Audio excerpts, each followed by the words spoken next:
Hello everyone and welcome to the lecture 10, which is the last lecture of this course. And today we will talk about financial planning and building wealth. So now let's start with importance of financial planning. Yes, because it provides direction and purpose for managing money. So after this course, hopefully you will understand better and be better with your finances. So financial planning helps you identify and achieve short and long-term financial goals, and it enhances financial security and reduces stress. Yes, because there are a lot of problems if you are not planning well your finances, and a lot of people are stressed out. So when you learn these basics, hopefully you will have a better understanding how it works. So you start with setting financial goals, and one of the approaches you can use SMART. So your goals should be specific, measurable, achievable, relevant, and time-bound. And this idea is used in many domains. Yes, and then there are different types of goals. Short-term, saving for a vacation. Yes, so short-term goal is considered like for 1 year. Yes, and medium-term, buying a car. Yes, within a few years, and then long-term, retirement savings, mortgage. So these are the different types of goals. And you should regularly review and adjust goals as life changes. So how would you set your SMART goals? So Janibek wants to save for a home down payment, and his SMART goal is to save 20,000 in 3 years by saving $555 each month, focusing his efforts on reducing unnecessary expenses. Yes, so as you can see, this goal is specific, measurable, achievable, and if he follows his strategy, he will achieve his goal. And when you're doing your financial planning, it's a good idea to create a budget because it tracks income and expenses to manage spending.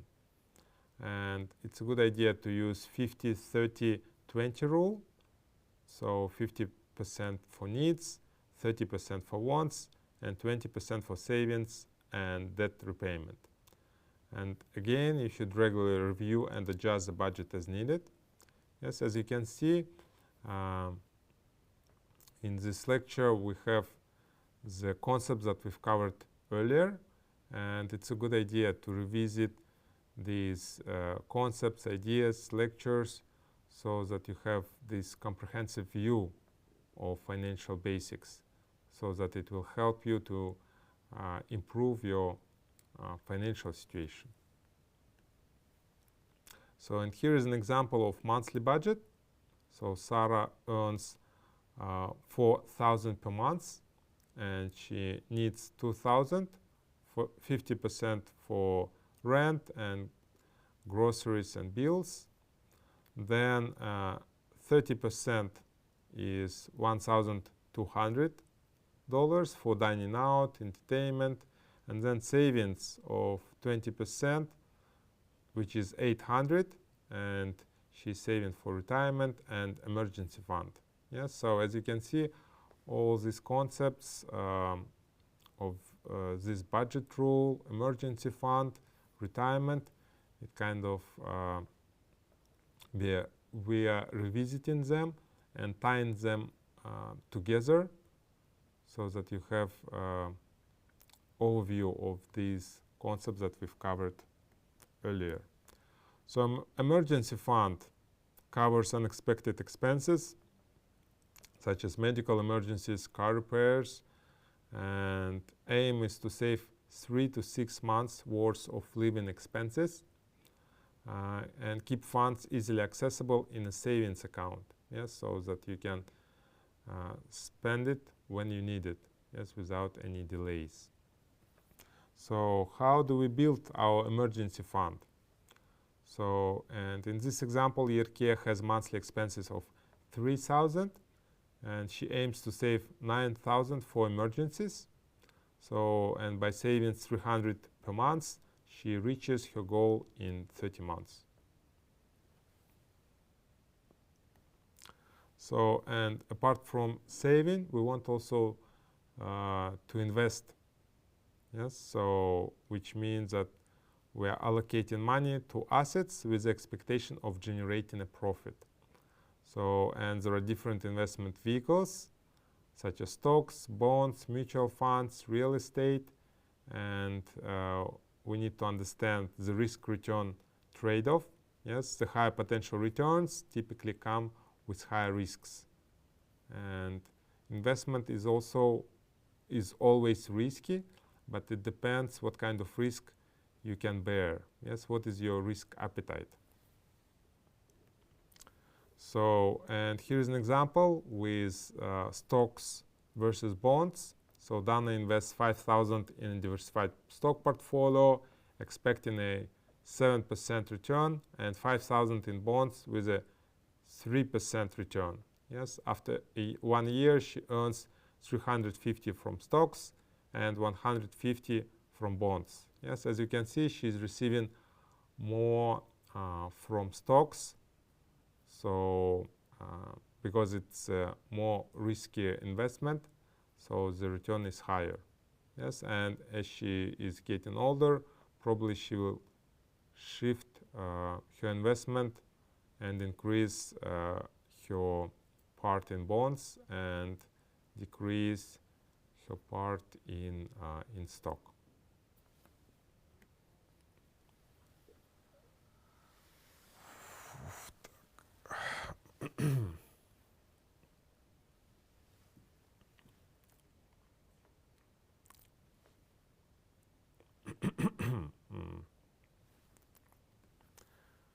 Let's continue with asset allocation, which is a strategy of dividing investments among different asset categories. So, and it's a good idea to balance your risk and reward based on individual financial goals and risk tolerance.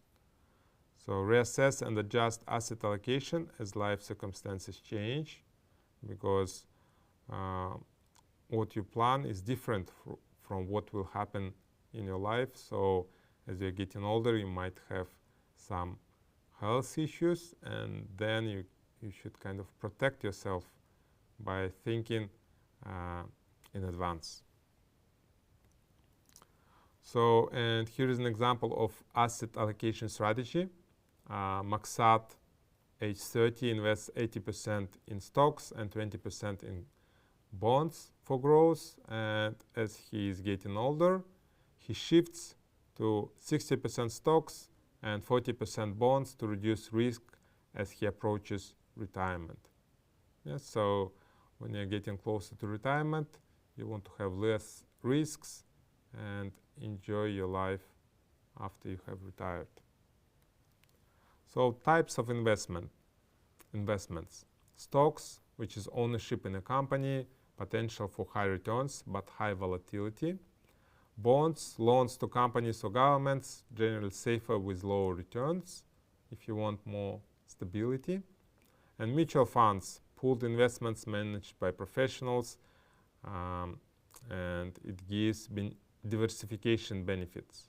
Yes, you can also use real estate as an investment, and cryptocurrencies. Yeah, so for cryptocurrencies, you might have like a small portion of your investments, like 10% or lower, because it is a high risk, high volatility type of investment. So mutual funds versus individual stocks. So Leila invests in a mutual fund with a 5% annual return, while Dauren invests in individual stocks with varying returns. And over 10 years, Leila's mutual fund provides steadier growth, but the Orient faces more volatility. Yes, and then like based on your personalities, then you would choose your own financial strategy. And when you're making your decisions, you need to think about the power of compound interest, yes, which is interest earned on both the initial principal and accumulated interest. And time is a crucial factor in growing investments through compounding. And it makes sense to start investing early to maximize compound growth. Yes, so for example, if 20 years you have invested into Apple or Nvidia, then you would have high returns after such period of time. So, and let's look at the example that highlights the impact of compound interest. So if Samal invests 1,000 at an annual interest rate of 5%, after 10 years, her investment grows to approximately 1,629 due to compounding effect. If she invests for 20 years, it grows to about 2,653 because of the compounding effect. So let's continue with retirement planning. So you should start saving for retirement as early as possible to take advantage of compounding. And you can consider employer-sponsored plans as 401k in US and individual retirement accounts. So, and you need to understand the contribution limits and tax implications. In our country, we have a hybrid model with several layers, and we've covered in the lecture about retirement. And here's an example with Talgat that starts contributing 200 per month to his pension at age 25 with an average annual return of 7%. And by retirement at age 65, he accumulates over 600,000. Yes, which is a good amount of money for your retirement. Social Security provides benefits based on work history and earnings. Benefits may supplement retirement income, but are not sufficient alone for comfortable retirement. Consider when to start taking Social Security benefits for optimal payouts. Yes, so today you might think you're too young about thinking of about financial stability, but time flies, so it's better to start early so that you can have a better financial situation later in life.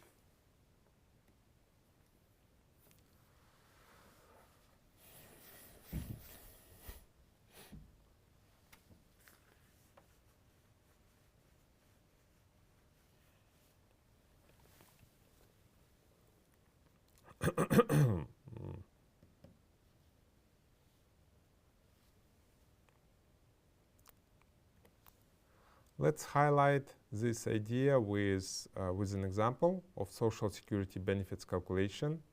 So Maksat plans to retire at 67.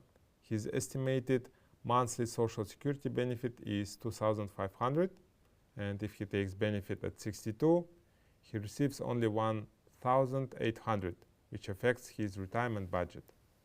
Yes, and it's better to think in advance. Also, you need to do the tax planning and investments. Yes, so in this case, Janelle sells stocks for a profit of $10,000 after holding them for over a year, and she pays long-term capital gains tax of 15%, reducing her profit to $8,500, which is a considerable amount of money. Now we've looked at different types of investments. Let's continue with estate planning basics. So estate planning ensures your assets are distributed according to your wishes after death. So essential documents include wills, trusts, and powers of attorney. Regularly update estate plans to reflect changes in life circumstances, because life is changing over a period of time.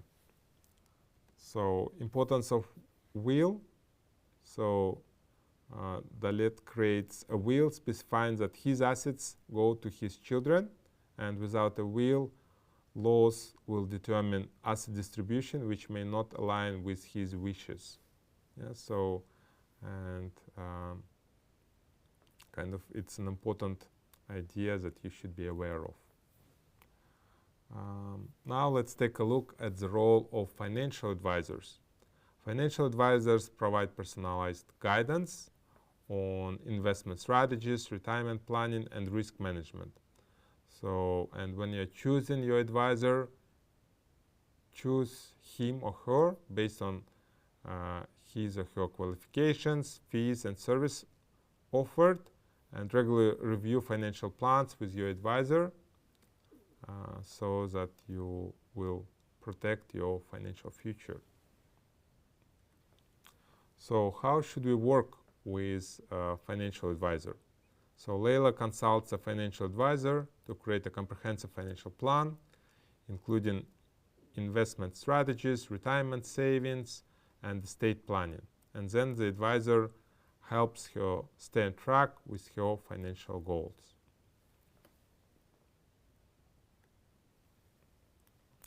And it's important to be financially informed about personal finance topics through books, courses, and seminars. So it's a good step forward by taking this course, and it's a good idea to understand market trends and investment strategies to make informed decisions, and join financial literacy communities for support and resources, and do your own research so that you can think about your financial future and make mistakes early, rather than doing these mistakes later when the cost for making a mistake is much higher. So, and here's an example. So Anwar probably might be like a student or a recent graduate, reads personal finance books and attends workshops on investing and retirement planning. And this knowledge helps him make better investment decisions and avoid common pitfalls. So here is a summary of key concepts that we've covered today in the lecture. So you should use SMART for setting financial goals and create a budget, build an emergency fund and understand the basics of investing, plan for retirement, understand Social Security and engage in estate planning, seek financial education and professional advice to achieve your financial goals. And as a conclusion, don't wait till the last minute. Yes, take action. Start applying financial planning principles today to secure your financial future. Review and adjust your financial plan regularly. Building wealth takes time, discipline, and continuous learning, but it's possible. Thank you for your attention, and good luck in your financial planning. Bye.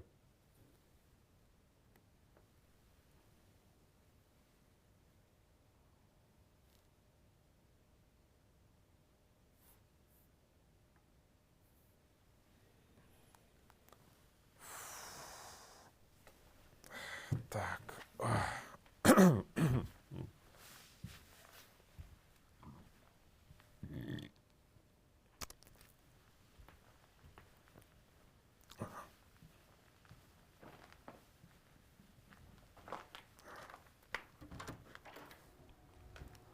Все, bitti. Rahmet. Ой, может, что так, на последнем издыхании.